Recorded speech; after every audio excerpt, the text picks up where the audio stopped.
Boys, we're back with how to properly use every hero in BTD6. So over on the main channel, we went through every single hero in one big video, but kind of went briefly through them, just like where to place them, what monkeys to pair them with, strengths, weaknesses, etc.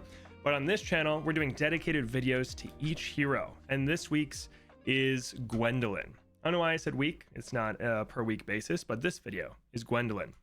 So, like basically every hero in the game, we are going to start off with just our starter monkeys and get through the first few rounds. So on downstream, a dart and sub is more than enough, and we're going to pick up twin guns just to carry us even more. So while that plays, we should figure out what the plan is. So Gwendolin likes to be up front so you can trigger her heated up buff. Her ability is very strong at taking out rushes. And she likes to be paired with either fire monkeys in the Blue Incineration, Inferno Ring, or Wizard Lord Phoenix, or you can pair her with high projectile count towers like the Com or a bunch of attack shooters. It's really up to you. And while the Inferno Ring actually would be very solid right here, I think we're just going to go for the Com. Just show how strong the Moab shove is early and how well it pairs with Gwen. So let's get her down. Get her down in the front-ish.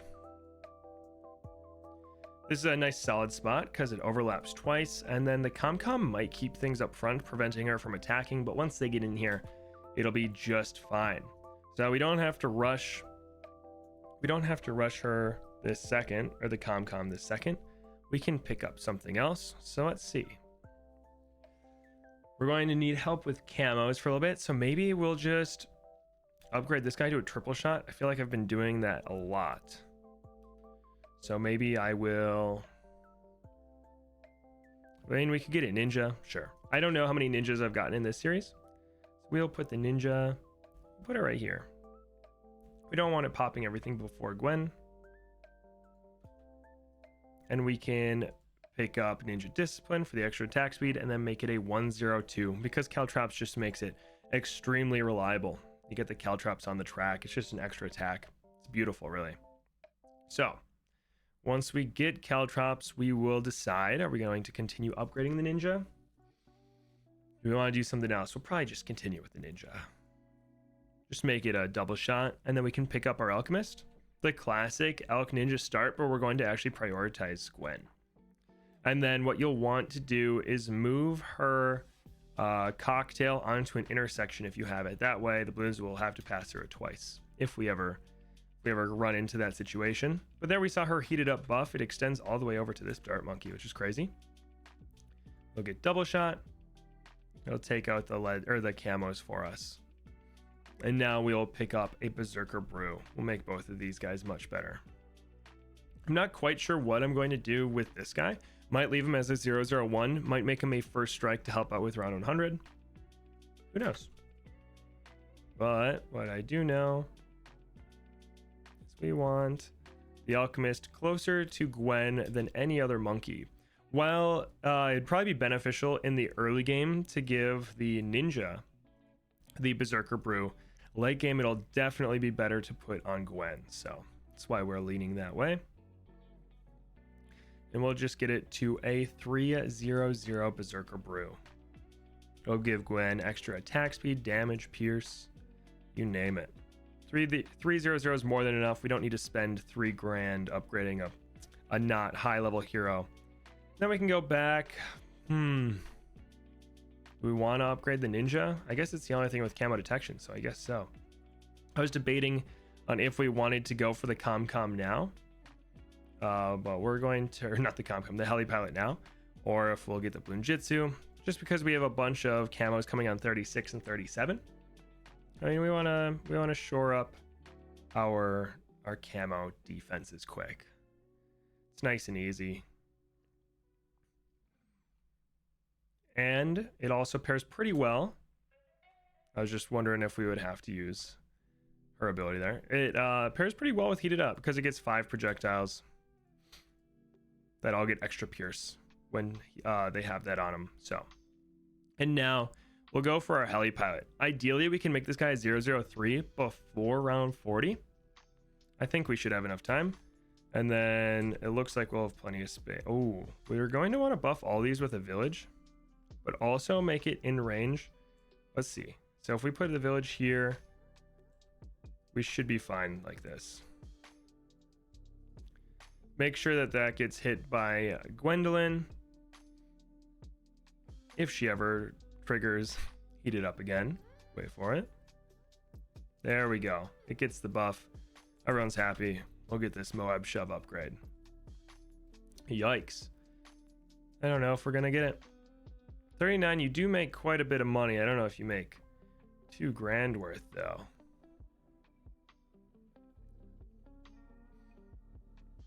If you can get to a Moab shove, dang, just short. You can get to a Moab shove, round 40 is absolutely free because you just stall it till the ceramics. But if not, we'll just manually fly this, throw down the cocktail when the ceramics are out. There's no way they get by. We got Moab shove, and then I guess we probably should have got pursuit that round since we didn't need Moab shove for a long time. And get pursuit. And we will get down our village. We want to give everything jungle drums and radar scanner. 42 has camos and 45. I think we'll need it before 45. Whoops. Okay, we saw that if it's in here. Give me a sec. Beautiful. So we're actually going to pick up camo detection first, just because that's next round. We could have also made this guy a 301 for camo detection, but it is all right either way. Pick up jungle drums. Our defenses are actually very solid right now. What we'll do is pick up a Comanche defense, which is an amazing mid-game tower. I guess maybe not amazing. Very solid mid-game tower that can easily carry us through, I don't know, the mid-70s, especially on a map like this. And then we'll decide if we want some more support. Some big things would be like a relentless glue. Could we get it up here? Oh, that's actually kind of epic. If we could get a relentless glue, rounds we would have to worry about are like, I guess we don't really have to worry about 63 because Gwen counters that pretty well. Honestly, we might be able to go straight to a com-com. So let's speed up the rounds. I didn't realize that we were still on the base speed. That way we don't have to cut out a huge portion of the video. If you ever get nervous, you can always throw down a cocktail, but I figured we would pop them all with plenty of time.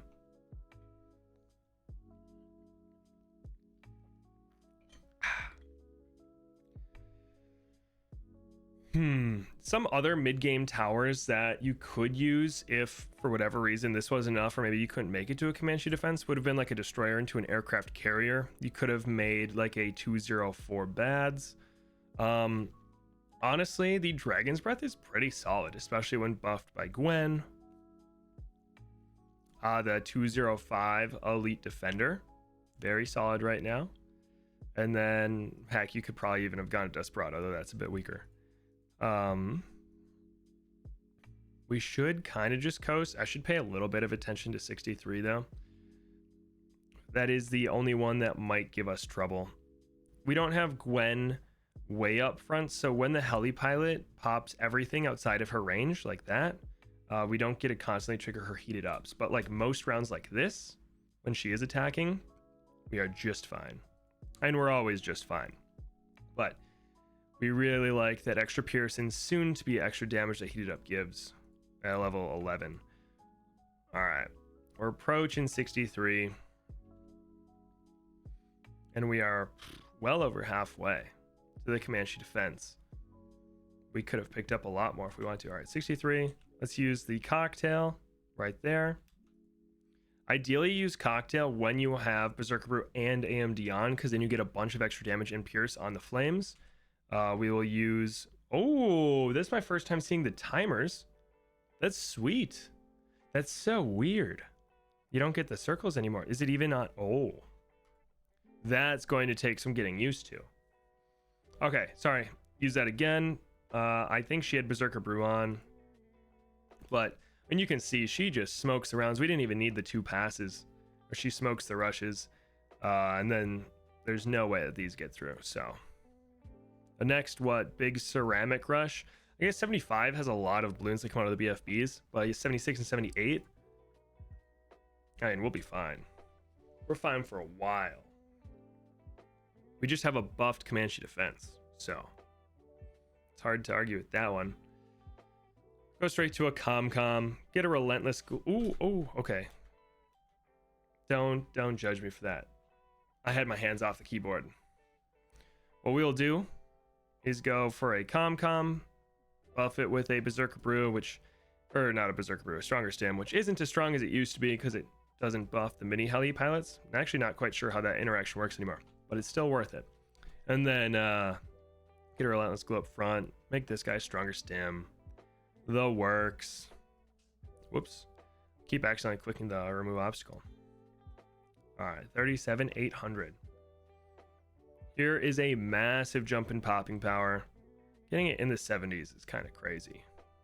I probably should have got a little more mid-game defense so that it would work on a harder map, but we can go a little overboard next time. So, in here, ideally, I mean, you don't have to give it its own personal one. I like to, because so the way that Stronger Stim works is that it just prioritizes the closest monkey to it. So it's going to prioritize Gwen giving the Stronger Stim, which is nice because you could just put this guy right here and he'd prioritize the heli pilot.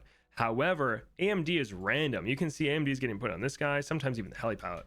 And while they do blow through AMD really fast, I do just want it on the heli pilot. And I also want it inside the range of the village. And this is actually a really nice spot because it can only see the heli pilot.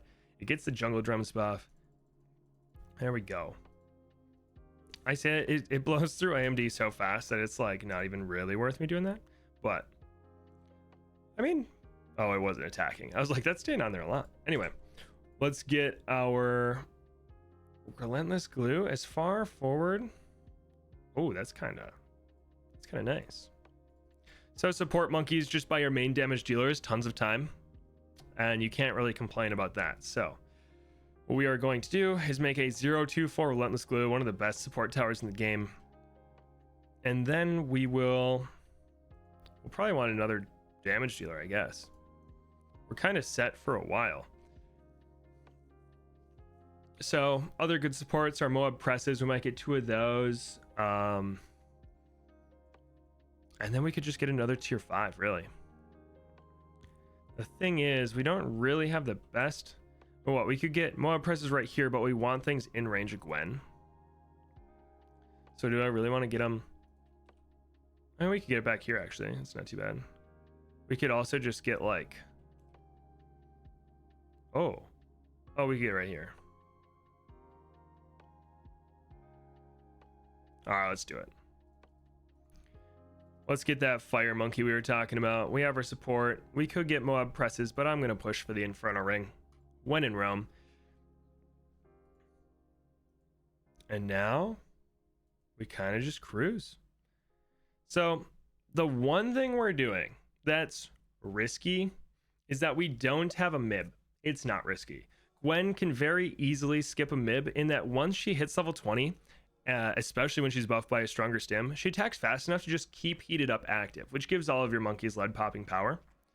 And if that somehow does drop, you can use Firestorm to give them all heated up anyway. So that is what we'll be doing. Skipping the MIB, saving the $8,100, which is like one of these, which is glorious. But you'll see, we do not have heated up. We're going to try to get away without a Firestorm, because she should trigger it. Here we go. Or she'll just pop. Oh, she triggered it right at the end. But at the same time, we have enough stalls to where she kind of just popped him on her own. But you'll see once we have more towers in there, we should be just fine. We are weak to purples. What you could do is just pick up a reactor to pop every purple in the game. Or that's also what a MIB can do. But our com be able to handle every purple. I mean, look at that. We just always have Gwen's passive on there. She's not even level 20 yet. And then we can pick up Inferno Ring. Something you absolutely love to see. Well, you can put the Fireball on strong if you want. I'm just going to leave it on first. It will not make a difference this run. So here come the DDTs. What we can do is once this wears off, use Firestorm. If it ever... Never mind, we popped them all really easily. I was going to show you guys something. But we can pretend. I'll just do it on 99.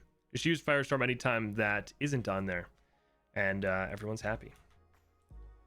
What we can... Ooh, do I want a first strike? Nah. We'll pick up one of these. Moab presses insanely strong with Relentless Glue because this slows them down and stuns them, and this pushes them back a set distance. So it's just a good combo. We can fit this in range of the village. Heck, I'll get it either way. And then we can start working on a first strike for round 100, and it should be a very, very easy clear. Let's see. If the balloons make it to the circle, we can throw down a cocktail of fire. That being said, it's not really needed, if I'm being honest. There we go. We got our first strike. We can pick up airburst darts, because why not? And here, once the DDTs start coming, we will use Firestorm just to give everything lead popping power. And look at that. It also gives every single one of these darts extra pierce and damage, so just a phenomenal ability. And then we will use first strike once we hit the third stage, so that's tier 2 when it has the bandages on the fins. Get the band-aids on the tail, we'll wait a little bit. Use first strike and completely one-shot it. Look at that new animation. All right, and the second strategy we will do is Gwen tax. And how are we going to start out? I mean, nothing wrong with a sub dart start again, right? Get the dart just out of the way because we're going to be putting our tax up here. So just put our dart sub there.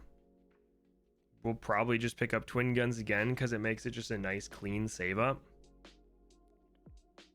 If not, we could also get a wizard if we wanted, but nice and easy. Could have done a buck as well, but we can make this guy a first strike later on. First strike's just a great around 100 popper, so can't really argue with having just a free sub. This game I'll just leave it as is, honestly, just to show you guys you don't have to upgrade everything you get. But all right, let's get Gwen. This time she will be the furthest forward. I'll put her on strong just for her damage over time, and that way she pops the leads later on, though that is not something you absolutely have to do. Do we want to just jump straight into tax? Might as well. It's a fun one. So with Gwen tax, we're going to be getting just a bunch of overdrives, and then her heated ups will go crazy. So just gonna get a couple tax sprayers. Something I've honestly wanted to look into for a while is what the optimal order of building this is. Do you go like 202 into a tax sprayer? Do you go like top bottom? I don't think it really matters because of how cheap the upgrades are, but I wonder if there is like a correct solution. I did do the math once if it's better to just go straight to the tax sprayer. If I remember right, it is not, but that was also a long time ago. Anyway, we do have to be careful on the round 23 camo green. And by careful, I mean we just need to have her ability off cooldown. So we'll just save it for that. I like to put it on the curve. It makes me think that it like hits them for a little more. Not sure if that's the case though. There we go. 2 tax sprayers. Use cocktail. Pop the camo. You'll love to see it. The purples on this would put out the fire anyway, so it's not a shame that it doesn't last very long. And for the rest of the camos, you know, I've been rocking the triple shot a lot. And it is better than the crossbow, but the crossbow just got buffed. And who knows, maybe it'll get buffed again in the future. So we're just going to build a 0-2-3. And we'll just be well-rounded. Now, ooh, look at that. Now the damage over time is going. We get to decide. Oh, I don't think that'll be in range of heated up.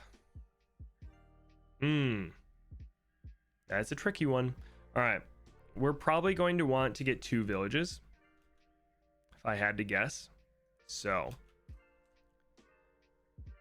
2 discounts. You want to build one into like a 302 and the other into a 022. So you have to plan out where exactly you want to place 2 villages. I'm thinking, I mean, here and here will work just fine. And this can handle all the camos on 33. We might need to give it a little bit of help going forward for like 30. I mean, it should be fine for 36 as well. So I think we can just get an overdrive right here. Beautiful. That's going to smoke everything. If we're crazy, we could pick up a Berserker Brew as well. Let's see how this guy handles 36. I know it's enough, but if he can just... Okay. That was free. 37 does have a lot of camo whites. Oh, but we can help out. We can help out with a cocktail. So, if needed, if they get past him. Which I do think he should be fine, honestly. Maybe not on like the first pass. But yeah, he has plenty of time. Now, cocktail would have also soloed those camo whites if it needed the help. Well, we can pick this up right now. 1, 2. I like putting the Elk on strong just because it has the normal type damage and damage over time.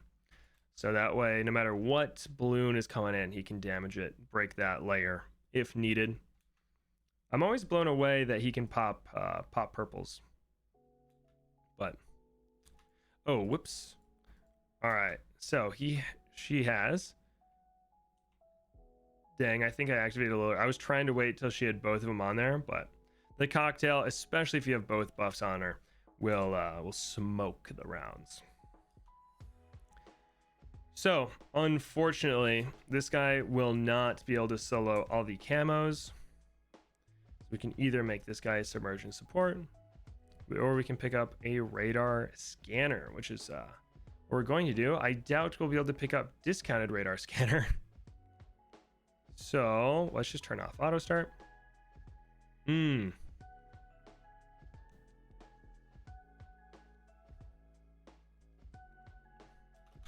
Let's slow it down.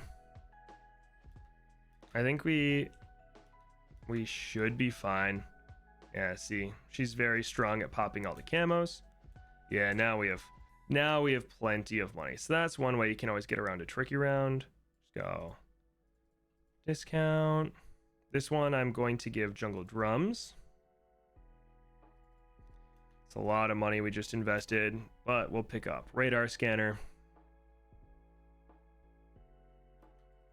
Nice. In time for the camos on 45.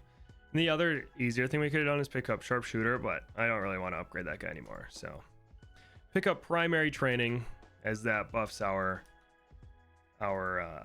tack shooters. Now what we will want to do is eventually oh, we can put him right here. Okay. So let's get another overdrive or two.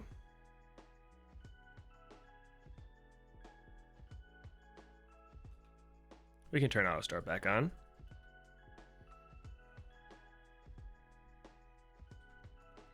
And work our way up to a 204. After that, I think we will just pick up the tack zone. Two things we want in there are a super brittle, and we want to buff the tack zone with a stronger stim. So I kind of want to place everything, because like I assume we'll go tack shooter right here. We probably won't be able to fit another one, which means we probably could put the ice monkey right here, the attack, because like this is a huge space for a tack shooter, but it should fit this guy nicely.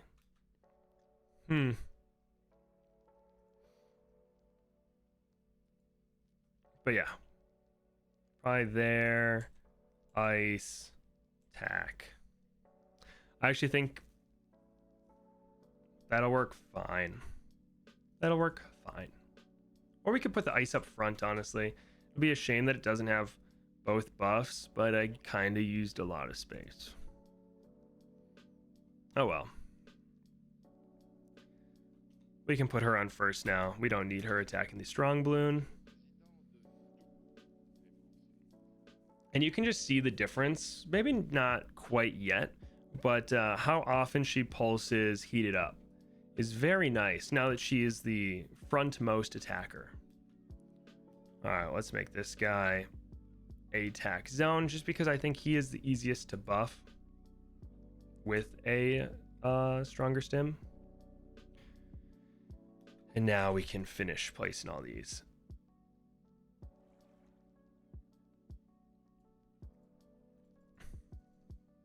That might not get hit by heated up. I guess we'll see. Oh, it did. Let's go. Calculated.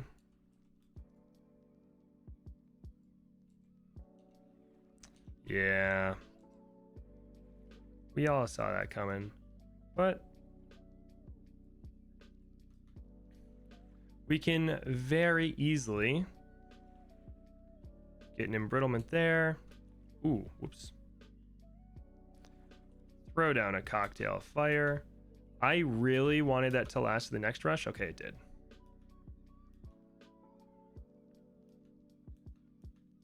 And then we can use Firestorm on that one. We also could use Cocktail as well, but anyway. So we have our embrittlement.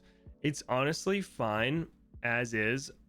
Like, we could make it a 410. I'm going to get larger radius just so it very easily sees the whole loop. And then refreeze because it looks cool.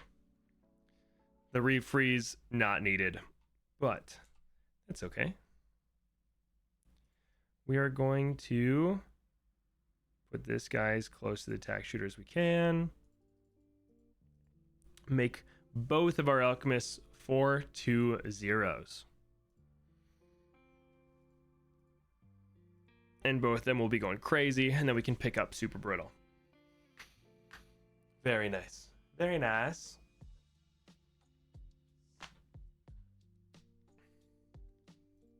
Nothing should be able to push into us.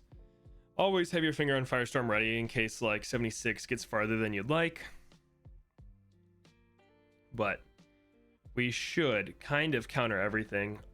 The stronger Gwen gets, the better. Because now at level 11, she hit the extra damage on top of the pierce, so we're kind of cooking. Ideally, we do get more tack shooters. I did not set it up the best though, as you can see. If you want, you can just use Firestorm on both rushes of 78.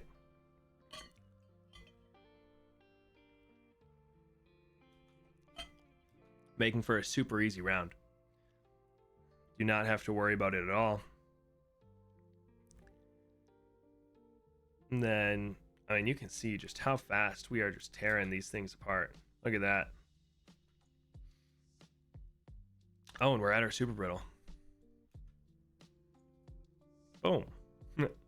A 502 is funny to me. Anyway. So that can pop every type of balloon. We have tons of tacks available. If we had more space, I would place like 2 to 3 more overdrives, you know, around the track, but we'd want them in range of both villages. We could give everything more Pierce with a primary expertise. That'd be fun. What we could also do, so you could go primary expertise and then pick up something like a balloon solver would be fun. That would shred the super ceramics, but what we are going to do actually is under both villages, pick up a balloon incineration. That's the goal, at least. It's a lot of money. That might be a bit aggressive. 43k. That's going to be well into the 90s before we can afford it. Oh well. It's nice because it removes the fortified property of every blimp heading our way. So all the fortified Moabs and BFBs on rounds like 92 and 98, significantly easier without reducing the money we make. I mean, they're not even pushing around the bend anymore. So DDTs will never be a problem thanks to the super brittle and Gwen's heated up. I mean, but we can just watch. Even with, so attack speed doesn't matter on heated up. So that's why it pairs so well with things like the ComCom and the attack zone. Because look, it just has like 100% uptime. It doesn't matter. When she's attacking, it has the buff. Well, when it has gaps like this, you'll get gaps in coverage. But once blimps are out and she's always attacking, it's beautiful. No DDT needed. Anytime you can save, I guess in this case it's 68.85. Anytime you can save over $5,000. So, oh, whoops. It's a beautiful, beautiful thing. All right, well, we have our balloon sin. Look at that. 97 didn't stand a chance. 98's gonna be piece of cake. And now, I mean, what do we want? We would get a first strike, but I said I wasn't going to upgrade it. So, I mean, I guess we'll just rock as is. We'll see how fast. Oh my goodness. We'll use Heated Up. Why not? And then there's no way those get through this wall, let alone even to it. But there you go. That's how to properly use Gwendolin in BTD6.